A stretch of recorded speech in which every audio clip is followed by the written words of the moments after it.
Timeliness can assist mental health experts in cases of false allegations of abuse.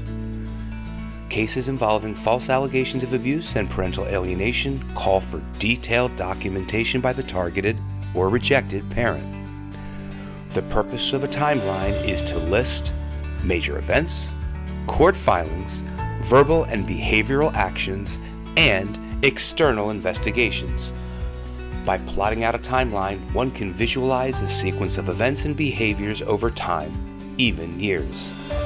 This timeline method is especially useful for parents, mental health experts, and attorneys. Parental alienation during and after divorce is an all too frequent phenomenon.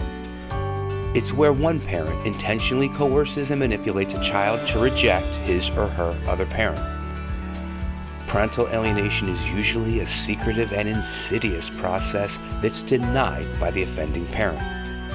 To be sure, the parent almost never admits to their disruptive and damaging behavior. False allegations of abuse are often lodged by an alienating parent to sabotage the targeted parent's relationship with their child.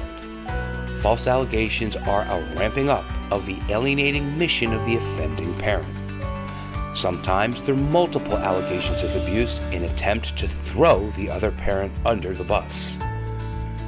Offending parents frequently believe that multiple allegations are the best way to sink the targeted parent once and for all.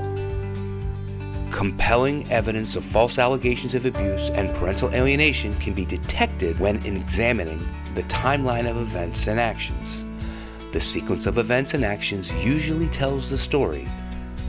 For example, we know there are certain major events that are likely to trigger the onset of the process of alienation by one parent, such as filing for divorce, filing for custody, having a close relationship with a child, starting a new romantic relationship, getting remarried, and many others. Alienating behaviors often appear in response to these triggers. As we know, alienating behavior can take many forms, ranging from bad-mouthing and interfering with parenting time to children calling the parent by his or her first name. 17 different behaviors have been described in the literature. All alienating behaviors, when detected, can be placed on a timeline and a pattern can be seen. As Dr. Stephen Miller has described, mental health clinicians, attorneys, and judges are prone to make faulty attribution decisions in cases of false allegations and parental alienation. This is because the offending parent is often cool, composed, and convincing in demeanor during the divorce proceeding. In contrast, the rejected parent is often anxious, agitated, and angry because they're being rejected by the child. On the surface, then, the offending parent is often successful at convincing attorneys, judges, and others that his or her narrative is correct. This results in a fundamental attribution error, a mistake, a major mistake that can have catastrophic consequences in the decision-making of a case. This makes a detailed timeline of events and behaviors even more crucial to the targeted parent. Timeliness can be introduced in testimony in court. They can be displayed on a big screen TV so that all parties and the judge can view them. Mental health experts and others can testify about the timeliness and their implications.